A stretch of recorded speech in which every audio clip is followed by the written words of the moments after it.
जय श्री श्याम विद्यार्थियों। वक्रतुंड महाकाय सूर्य कोटि समप्रभा निर्विघ्न कुरु मे देव सर्व कार्येषु सर्वदा। तो विद्यार्थियों, इस श्लोक के माध्यम से हम लोग आज की कक्षा में संस्कृत का पाठ पढ़ने जा रहे हैं। तो हम लोग ट्यूशन भाग 2 के कक्षा 10 के आधार से लेते हुए प्रथम अध्याय मंगलम पाठ के बारे में हम लोग पढ़ने जा रहे हैं। मंगलम पाठ जो कि उपनिषद के स्वरूप से लिया गया है।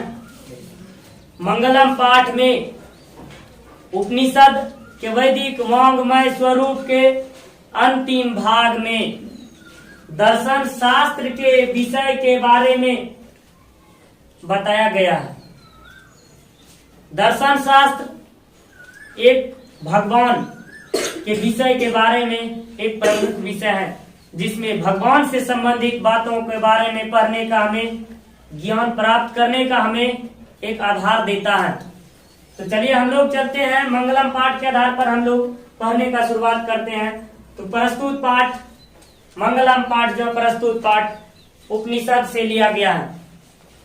उपनिषद प्रस्तुत पाठ उपनिषद से लिया गया। तो हम कह सकते हैं बच्चों, प्रस्तुत पाठ मंगलम उपनिषद से लिया गया है और उपनिषद के रचनाकार महर्षि वेद व्यास जी हैं। महर्षि वेद व्यास जी उपनिषद के रचनाकार हैं और उपनिषद का स्वरूप जो है वैदिक वांग्मय स्वरूप है। उपनिषद का स्वरूप बहुत ही वैदिक वांग्मय स्वरूप है और महर्षि वेद व्यास जी बताना चाहते हैं कि संसार में सर्वश्रेष्ठ, सर्वशक्तिमान और सभी जगह व्याप्त सर्वशक्तिमान परम पिता परमेश्वर परम पुरुष हैं, जिसकी महिमा इस संसार में सभी जगह गाई जाती है। इस संसार में सत्य ही सब कुछ है। इस संसार में सत्य ही सत्य है और सत्य ही विजेता है, असत्य कभी नहीं जीतती है। तो प्रस्तुत पाठ में सत्य और असत्य, धर्म और अधर्म और आत्मा के विशेषताओं के बारे में बताया गया है। और प्रस्तुत पाठ में कहा जाता है कि परम पुरुष परमात्मा की परम पुरुष की सभी जगह इस संसार में महिमा गाई जाती है। और इस संसार में यह जो प्रस्तुत पाठ पद्यात्मक शैली में लिखे गए हैं, पद्यात्मक शैली, तो मंगलम पाठ पद्यात्मक शैली में लिखा गया है।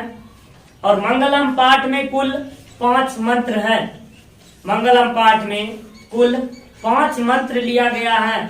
महर्षि वेद व्यास जी ने 4 उपनिषद के तहत 5 मंत्र का इस पद्यात्मक शैली में रचना किया है, जिसके आधार पर प्रथम मंत्र ईशावास्योपनिषद से लिया गया है। ईशावास्योपनिषद प्रथम मंत्र ईशावास्योपनिषद, द्वितीय मंत्र कठोपनिषद और तृतीय मंत्र और चतुर्थ मंत्र दोनों ही मुंडकोपनिषद से लिए गए हैं। और 5वां और अंतिम मंत्र जो कि श्वेतोस्वर उपनिषद से लिए गए हैं। तो हम लोग पढ़ चुके हैं प्रस्तुत पाठ में सत्य असत्य, धर्म अधर्म और विजेता अविजेता के बारे में बताया गया है। तो चलिए हम लोग इस पाठ के आधार पर श्लोक के माध्यम से हम लोग पढ़ना शुरू करते हैं। इस पाठ में क्या कहा गया है, तो कहते हैं हिरण्यमेन पात्रेन। पहला श्लोक हम लोग पढ़ने जा रहे हैं। हिरण्यमेन पात्रेन सत्यस्यापिहितं मुखम तत्वं कुशा पावृणु सत्य धर्माय दृष्टिये। ये प्रथम श्लोक ईशावास्योपनिषद से लिया गया है। महर्षि वेद व्यास जी बताना चाहते हैं और समझाना चाहते हैं और कहना चाहते हैं कि इस श्लोक के अर्थ हैं, हे प्रभु, हे ईश्वर, यह संसार हिरण्यमय रूपी पात्र से इस संसार का मुख ढका हुआ है, जिससे इस संसार में अंधेरा छा गया है अंधेरा ही अंधेरा छा गया है। आप इस संसार को सुरक्षित रखने के लिए इस हिरण्मय पात्र को हटा लें। इस संसार में उजियाला फैलाने के लिए हिरण्मय पात्र को हटा लें। तो द्वितीय श्लोक के आधार पर हमें उम्मीद है बच्चों आप लोग पहला श्लोक अच्छी तरह से समझ चुके होंगे, और द्वितीय श्लोक के आधार पर हम लोग पढ़ते हैं अर्नो अर्नियान महतो मह्यान आत्मस्य जंतर निहितो विहायाम तम करतु पश्यति वीक्षोको धातु प्रसादन हिन्मात्मनम। कहते हैं द्वितीय श्लोक कठोपनिषद से लिया गया है। महर्षि वेद व्यास जी ने कठोपनिषद के आधार पर आत्मा की विशेषताओं का वर्णन करते हुए प्रस्तुत पाठ में बताए हैं। महर्षि वेद व्यास जी कहते हैं कि आत्मा सूक्ष्म से भी सूक्ष्म और महान से भी महान है, इसे कैद नहीं किया जा सकता है। यह मनुष्य के हृदय रूपी गुफा में बंद होती है। यह मनुष्य के हृदय रूपी गुफा में बंद होती हैं, और परम पुरुष महात्मा लोग बीत शोक रहित होकर परम पिता परमेश्वर को प्राप्त कर लेते हैं और अपने अंदर समाहित कर लेते हैं। तृतीय श्लोक के बारे में हम लोग पढ़ने जा रहे हैं। सत्यमेव जयते नानृतं सत्येन पंथा विततो देव्यान येन क्रमणन्त्रिस्यो हाप्त कामा यत्र तत्र सत्यस्य परम निधानम। तृतीय श्लोक मुंडकोपनिषद से लिया गया है। ये तृतीय श्लोक जो हम लोग पढ़े, हमें उम्मीद है कि आप लोगों को अच्छी तरह से समझ में आ रही होगी।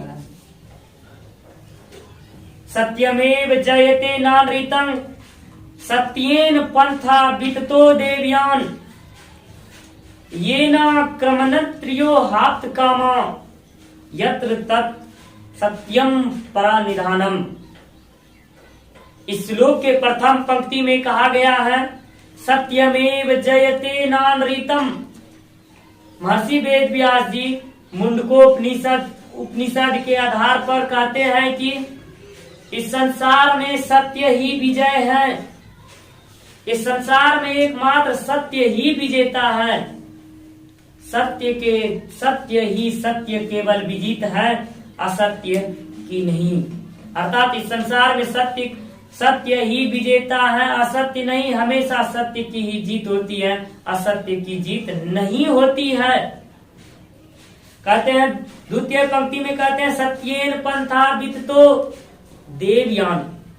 अर्थात इस संसार में परमात्मा को प्राप्त करने का, ईश्वर को प्राप्त करने का एकमात्र साधन एक सत्य ही है, जिसको पकड़ करके देवता लोग, जिसको पकड़ करके जिस पर चलने वाले लोग देवता को प्राप्त कर जाते हैं, अर्थात उस परमपिता परमात्मा को प्राप्त कर जाते हैं। सत्य ही एक ऐसा मार्ग है जिस पर चलने वाला पथिक चल करके परमपिता परमेश्वर को प्राप्त कर लेते हैं। यह देवलोक का मार्ग प्रशस्त करने वाला रास्ता है। सत्य देवों की ओर परमपिता परमेश्वर से मिलाने का एक मार्ग है। ये न कर्मंत्रिस्यो हाप्त कामा यत्र तत् सत्यं परनिधानम। कहने का मतलब है कहते सत्य अकर्मंती यत्र सत्य संग परनिधानम। अर्थात सत्य ही सत्य सब कुछ है। एक परमपिता परमेश्वर को प्राप्त करने का एकमात्र साधन और एकमात्र ही उपाय सत्य ही सत्य है। चतुर्थ श्लोक में बताया गया है। तो चतुर्थ श्लोक जो कि मुंडकोपनिषद से ही लिया गया है, कहते हैं यथा नद्या स्यंदमाना समुद्रे अस्तंग गच्छन्ति नाम रूपे विहाय तथा विद्वान नाम रूपाद विमुक्तः परात् परं पुरुष मुपैति दिव्यम। प्रस्तुत श्लोक के आधार पर महर्षि वेद व्यास जी ने मनुष्य के गुण रूपी महिमा का वर्णन करते हुए बताते हैं किस प्रकार परमपिता परमेश्वर की प्राप्ति की जा सकती है, किस प्रकार ईश्वर को संसार में प्राप्त किया जा सकता है, उसी मार्ग को बताया प्रस्तुत पंक्ति के माध्यम से। प्रस्तुत श्लोक मुंडकोपनिषद से लिया गया है। इसमें से प्रथम पंक्ति यथा नद्य स्यंदमाना समुद्रे अस्तं गच्छन्ति नाम रूपे विहाय। प्रस्तुत पंक्ति का कहने का आशय यह है कि जिस प्रकार नाम और रूप को छोड़कर नदियां समुद्र में मिल जाती हैं, ठीक उसी प्रकार साधु संत सत्य हृदय वाले परम पिता परमेश्वर की चाह रखने वाले मनुष्य अपने नाम और रूप को छोड़कर परम पिता परमेश्वर को पहुंचाने, परम पिता परमेश्वर की ओर ले जाने वाले मार्ग की ओर अपना नाम और रूप को छोड़कर उस मार्ग को प्राप्त कर लेते हैं। तथा विद्वान नाम रूपाद विमुक्तः परात् परं पुरुष मुपैति दिव्यम। अर्थात विद्वान लोग अपने नाम और रूप को छोड़कर परम पिता परमात्मा को प्राप्त कर लेते हैं। तो सीधे स्वर में, शुद्ध स्वर में इस श्लोक का अर्थ समझे तो कहते हैं जिस प्रकार नाम और रूप को छोड़कर नदियां समुद्र में मिल जाती हैं। समुद्र अनेक नदियों का एक खजाना है, अनेक नदियों का एक भंडार है, जहाँ अनेक नदियां मिलने के पश्चात उसमें अनेक नदियां गिरती हैं। जिस प्रकार उदाहरण के तौर पर गंगा, यमुना, सरस्वती, इस प्रकार से अनेकों देशों की नदियां एक समुद्र में गिरती हैं और वह समुद्र में मिलने के पश्चात उसका कोई नाम नहीं रह जाता और केवल समुद्र हो जाता है। ठीक उसी प्रकार से विद्वान लोग अपने नाम रूप, अपनी यश संस्कृति को छोड़कर परम पिता परमात्मा में लीन हो जाते हैं और वह उसे प्राप्त कर लेते हैं। तो हम लोग 5वें श्लोक की ओर जाते हैं। तो चलते हैं हम लोग, जो कि 5वां श्लोक श्वेतोसर नामक उपनिषद से लिया गया है। यह उपनिषद में से बताए गए हैं कि वेदा मेतं पुरुषम महांतम आदित्य वर्णम तमस्परस्तात तमेव विदित्वाति मृत्यु मेति न्यायः पंथा विद्यते न्याय। प्रस्तुत श्लोक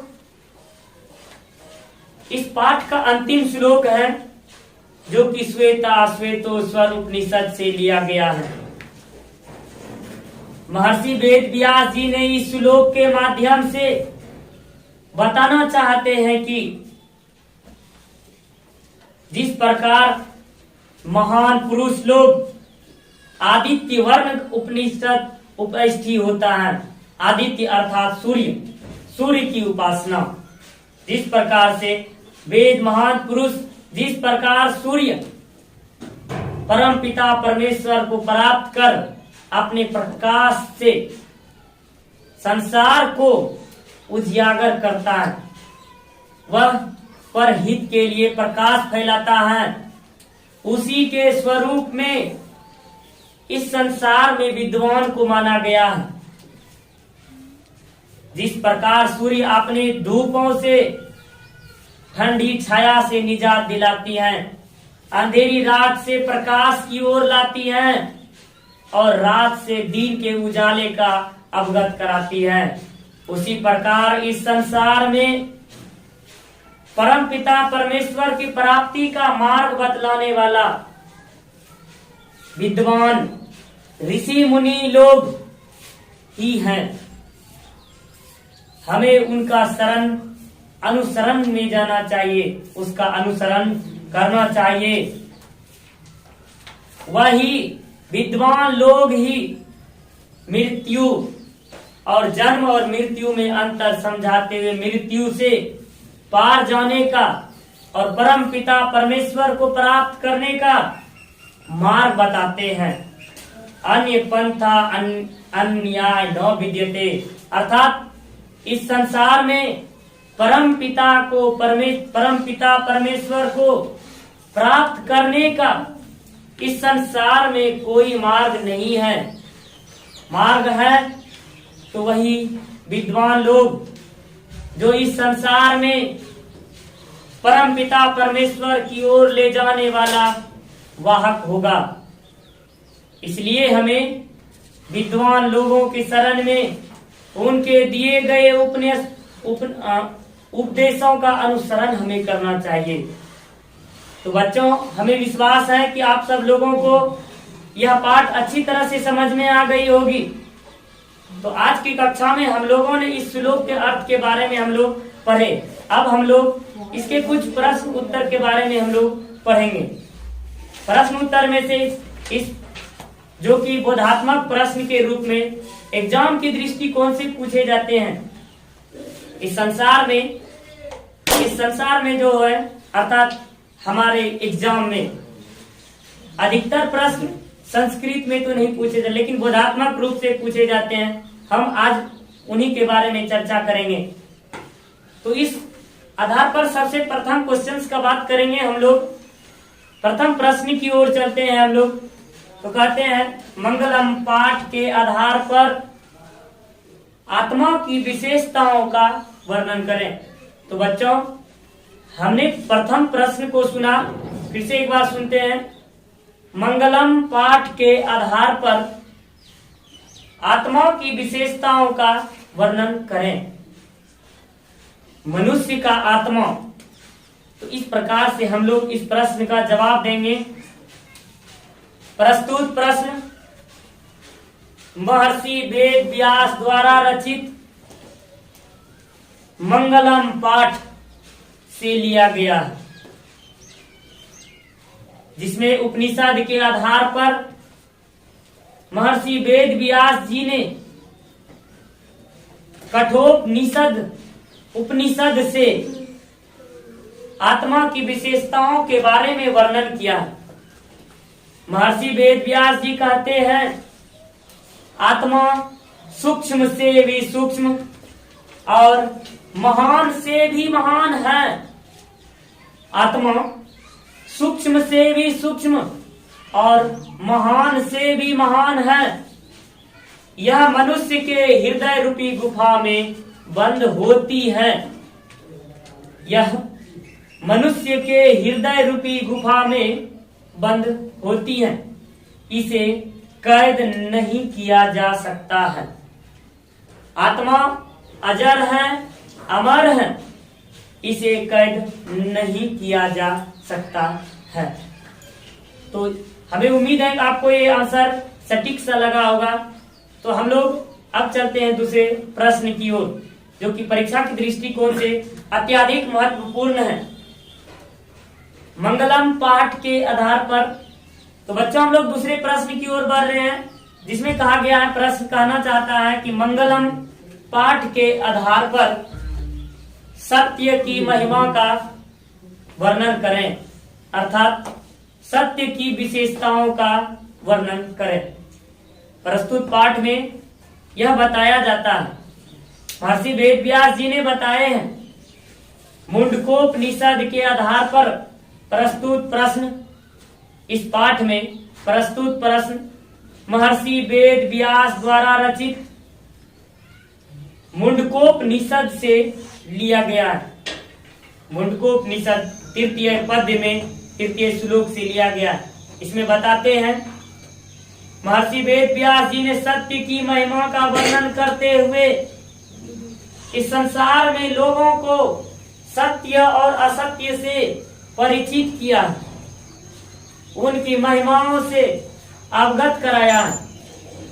महर्षि वेद व्यास जी ने बताया कि संसार में एकमात्र सत्य ही विजित है, अर्थात सत्य की ही हमेशा जीत होती है। असत्य की कभी जीत नहीं होती है। सत्य ही एक ऐसा मार्ग है जिस पर चलने वाला पथिक कभी ना थकते हुए, कभी ना निराश होते हुए सुखमय जीवन को प्रदान करने वाले परम पिता परमेश्वर को प्राप्त कर लेते हैं। सत्य ही एक ऐसा मार्ग है, इस संसार में ऐसा कोई भी मार्ग नहीं है जो परम पिता परमेश्वर को प्राप्त करा सके। एकमात्र सत्य ही मार्ग है, इसलिए सत्य का ही उपयोग करना चाहिए। सत्य ही हमेशा विजित है और सत्य का मार्ग बतलाने वाला इस संसार में विद्यमान लोग उपस्थित हैं। सत्य ही एक मार्ग है परमपिता परमेश्वर को प्राप्त करने का एक मार्ग। तो बच्चों, हम लोग दूसरे प्रश्न को भी अच्छी तरह से उम्मीद है कि हम लोग समझ चुके होंगे। हम लोग तीसरे प्रश्न की ओर बढ़ेंगे, जिसमें बताया गया है, जिसमें इस प्रकार से पूछा जाए, यह संसार किससे अनुशासित है? यह संसार परम पिता परमात्मा परमेश्वर से अनुशासित है। तो यह संसार परम पुरुष परम पिता परमेश्वर से अनुशासित है, परम पुरुष से अनुशासित है। तो हम वस्तुनिष्ठ प्रश्न के आधार पर इस प्रकार के क्वेश्चंस को ले सकते हैं। हम लोग ऑब्जेक्टिव क्वेश्चंस के आधार पर हम लोग पढ़ते हैं कि संसार में कौन विजित है, अर्थात हमेशा किसकी जीत होती है। तो हमारा इसका सटीक आंसर होगा, हमेशा सत्य की जीत होती है। असत्य की कभी जीत नहीं होती है, असत्य कभी जीत नहीं होती। आत्मा